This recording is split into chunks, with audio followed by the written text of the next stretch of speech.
Oscar விருதுகளை வென்ற இசையமைப்பாளர் ஏ ரகுமானும் அவரது மனைவி சாய்ரா பானுவும் 29 ஆண்டுகால திருமண பந்தத்திலிருந்து வெளியேற தீர்மானித்துள்ளனர்.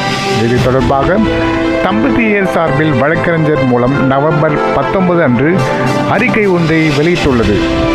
ஏ ரகுமான் சாய்ரா பானு தம்பதி சார்பில் வழக்கறிஞர் வந்தனா ஷா வெளியிட்டுள்ள அறிக்கையில் உணர்வு ரீதியான காரணங்களால் இருவரும் பிரிய முடிவு செய்ததாக குறிப்பிட்டுள்ளார்.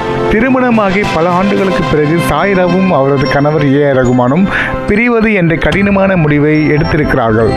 திருமண பந்தத்தில் ஏற்பட்ட உணர்வு ரீதியான சில அழுத்தங்களால் பிரியும் முடிவுக்கு இருவரும் வந்தார்கள் என்று அந்த அறிக்கையில் கூறப்பட்டுள்ளது.